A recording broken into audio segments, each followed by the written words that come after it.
حدیث کې راځي نبی علیه السلام فرمایي وی په تاسو کې بهترین ځوان هغه دی چې هغه د بوډاګانو په مثل دي. هلکه په دې خبره پوهېږي؟ وی په تاسو کې بهترین ځوان هغه دی، بهترین ځوان چې هغه د بوډاګانو په مثل دي، او په تاسو کې بدترین چې ناخوښه ورته ویل کېږي، په تاسو کې بدترینه بوډا هغه دی چې هغه د ځوانانو په مثل دي. دا خبره څه دی؟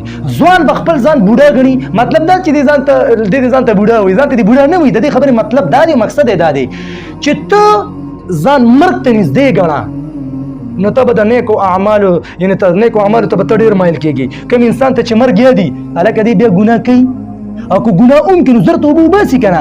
نو په دې وجه وایي چې په تاسو کې بهترین ځوان هغه دی چې هغه د بوډاګانو په مثل وي.